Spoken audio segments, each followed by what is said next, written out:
আচ্ছা, আজকে আমি ডব্লিউবি ক্লাস 5-এর ইংরাজি পাঠ্য বইয়ের লেসন 2 এ ফিট অন ফিট এটি পড়াবো লাইন বাই লাইন। চলো আমরা শুরু করি। Edmund Hillary and Tenzing Norgay were part মানে অংশ, ওয়ার মানে ছিল, were part of the British expedition মানে অভিযান to Mount Everest in 1953। Edmund Hillary এবং তেনজিন নোরগে 1953 সালের মাউন্ট এভারেস্ট ব্রিটিশ অভিযানের অংশ ছিলেন। অংশ ইংরাজি পার্ট, ওয়ার মানে ছিলেন। Colonel John Hunt led the expedition, অর্থাৎ কর্নেল জন হান্ট এই অভিযানের নেতৃত্ব দিয়েছিল।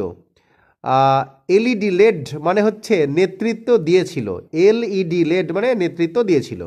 কে নেতৃত্ব দিয়েছিল এটা খেয়াল রাখবে, কর্নেল জন হান্ট এই যে এক্সপিডিশন বা অভিযান এর নেতৃত্ব দিয়েছিল।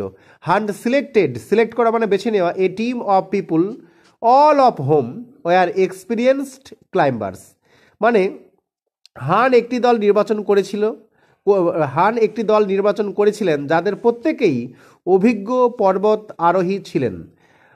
আচ্ছা, এক্সপিরিয়েন্সড মানে অভিজ্ঞ, ক্লাইম্বার্স মানে পর্বত আরোহী, ঠিক আছে, আর সিলেক্ট করা মানে বেছে নেওয়া। Edmund Hillary a climber from New Zealand and Tenzing Norgay a Sherpa from India were among the 11 chosen climbers. Chosen মানে নির্বাচিত, ক্লাইম্বার্স মানে পর্বত আরোহী। তার মানেটা কি হচ্ছে যে নিউজিল্যান্ডের একজন পর্বত আরোহী এডমন্ড হিলারি এবং ভারতের এক শেরপা তেনজিন নোরগে 11 জন নির্বাচিত পর্বত আরোহীদের মধ্যে ছিলেন। 11 মানে 11 জন, আর চোজেন মানে নির্বাচিত ক্লাইম্বার্স, ঠিক আছে। তাহলে তেনজিন নোরগে কোথাকার? তেনজিন নোরগে হচ্ছে শেরপা ফ্রম ইন্ডিয়া, ভারতবর্ষের শেরপা। আর এডমন্ড হিলারি একজন পর্বত আরোহী, কোথাকার পড়লাম আমরা? নিউজিল্যান্ডের। আচ্ছা, এবার চলো। আফটার মান্থস অফ প্ল্যান মানে পরিকল্পনা, কয়েক মাস পরিকল্পনার পর the team began to climb, দলটি আরোহণ শুরু করে। হ্যাঁ, বিগান মানে আরম্ভ করে বা শুরু করে, ক্লাইম মানে আরোহণ। আউট অফ অল ক্লাইম্বার্স মানে সমস্ত পর্বত আরোহীর মধ্যে, অন দ্য এক্সপিডিশন অভিযানের, অনলি 4 শুধুমাত্র 4 জন উড গেট এ চান্স সুযোগ পাবে, would get a chance to make an attempt to reach the summit. এই অভিযানের সমস্ত পর্বত আরোহীদের মধ্যে কেবল 4 জন শীর্ষে পৌঁছানোর চেষ্টা করার সুযোগ পেতেন, ঠিক আছে। আচ্ছা, তারপর কি বলছে দেখো, তাহলে গেট এ চান্স মানে সুযোগ, make an attempt to reach the summit মানে শীর্ষ, চূড়া, অ্যাটেম্পট মানে প্রচেষ্টা, ঠিক আছে। আচ্ছা, তারপরে কি বলছে দেখো, হান্ট দ্য টিমের লিডারকে Hunt selected 2 teams of climbers, দলের নেতা হান্ট আরোহীদের 2টি দল বাছাই করেছিল। বাছাই করা ইংরেজি সিলেক্ট, আমি আগেই বলেছি। আচ্ছা, the first team included Tom Bourdillon and Charles Evans, অর্থাৎ প্রথম দলে টম বডিলন এবং চার্লস ইভান্স অন্তর্ভুক্ত ছিলেন। ইনক্লুডেড মানে অন্তর্ভুক্ত। আচ্ছা, while Edmund Hillary and Tenzing Norgay made up the second team, এবং এডমন্ড হিলারি এবং তেনজিন নোরগে দ্বিতীয় দলে ছিলেন। আচ্ছা, এরপরে বলছে the first team left on May 26, 1953 two reach the summit of Mount Everest. To reach মানে পৌঁছানোর জন্য, প্রথম দলটি মাউন্ট এভারেস্টের শীর্ষে পৌঁছানোর জন্য 1953 সালের 26শে মে রওনা হয়েছিল, ঠিক আছে। দ্য ফার্স্ট টিম লেফট মানে রওনা হয়েছিল। আচ্ছা,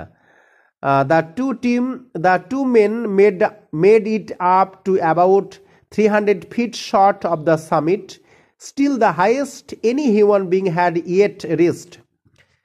দুজনে শীর্ষে পৌঁছানোর প্রায় 300 ফুট কম পর্যন্ত পৌঁছাতে পেরেছিল। দ্য টু মেন, দেখো মেন আছে বহু বচন, made it up to about 300 feet short মানে 300 foot com, of the summit অর্থাৎ দুজনের শীর্ষে পৌঁছানোর প্রায় 300 ফুট কম পর্যন্ত পৌঁছাতে পেরেছিল। Still the highest any human being মানে মানুষ, হ্যাড ইয়েট রিচড, তখনও পর্যন্ত যা ছিল কোনো মানুষের পৌঁছানোর সর্বোচ্চ উচ্চতা। They were forced to turn back, forced মানে বাধ্য হয়েছিল, টু টার্ন ব্যাক ফিরে আসতে, আফটার দে এনকাউন্টার্ড মানে মুখোমুখি হওয়া, ব্যাড ওয়েদার মানে খারাপ আবহাওয়া। এর মানে এটা কি, যে খারাপ আবহাওয়ার মুখোমুখি হয়ে তারা ফিরে যেতে বাধ্য হয়েছিলেন। At 4 a.m. on May 29, 1953, Hillary and Norgay awake and got ready. Awake মানে জেগে উঠলো, and got ready for their climb. Goat ready মানে প্রস্তুত হওয়া, তৈরি হওয়া। 1953 সালের 29শে মে ভোর 4টেই হিলারি এবং নর্গে উঠে পড়েন এবং তাদের আরোহণের জন্য প্রস্তুত হন। গট রেডি মানে প্রস্তুত হন, ফর দেয়ার ক্লাইম মানে আরোহণ।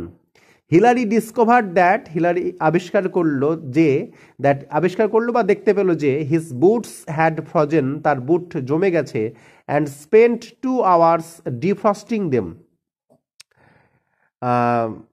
আচ্ছা, তা বলছে কি, হিলারি লক্ষ্য করেছিল, ডিসকভার্ড মানে লক্ষ্য করা বা আবিষ্কার করা বা দেখা, যে তার বুটগুলোতে বরফ জমাট বেঁধে গেছে। হ্যাড ফ্রোজেন মানে বরফ জমাট বেঁধে গেছে, এবং সেই বরফ সরাতে তার 2 ঘন্টা সময় লেগেছিল। এটা মনে রাখবা তোমরা, পরীক্ষা আসতে পারে।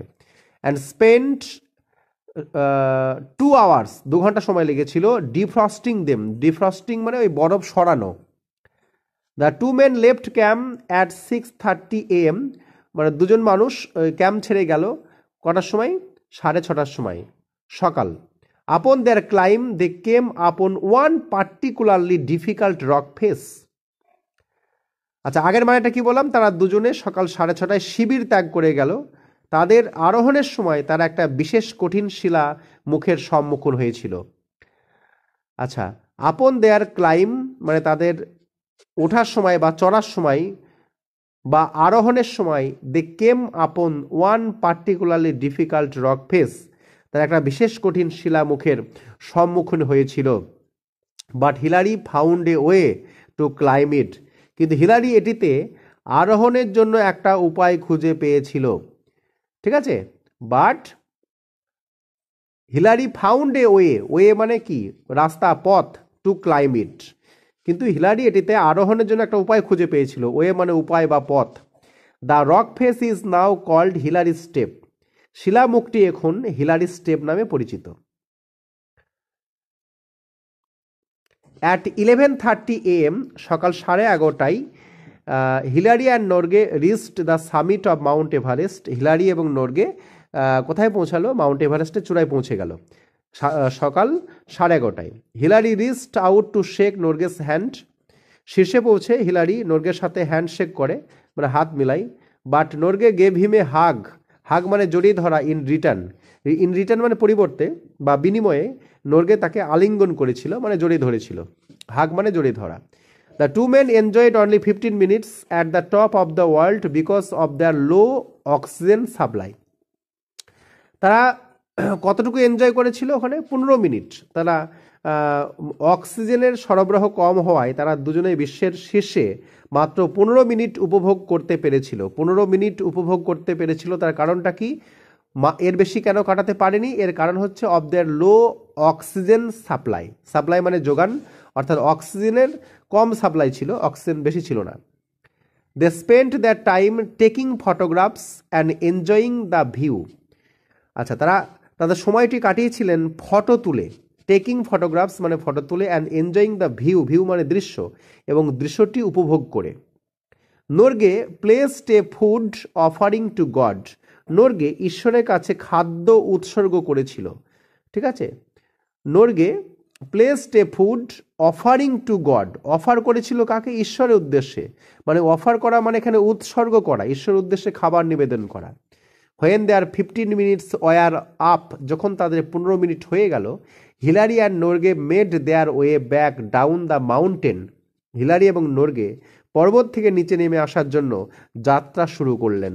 Hillary and Norgay made their way back, way মানে পথ, ব্যাক মানে ফিরে আসা, ব্যাক ডাউন দ্য মাউন্টেন অর্থাৎ পর্বত থেকে নিচে নামে আসার জন্য যাত্রা শুরু করলেন।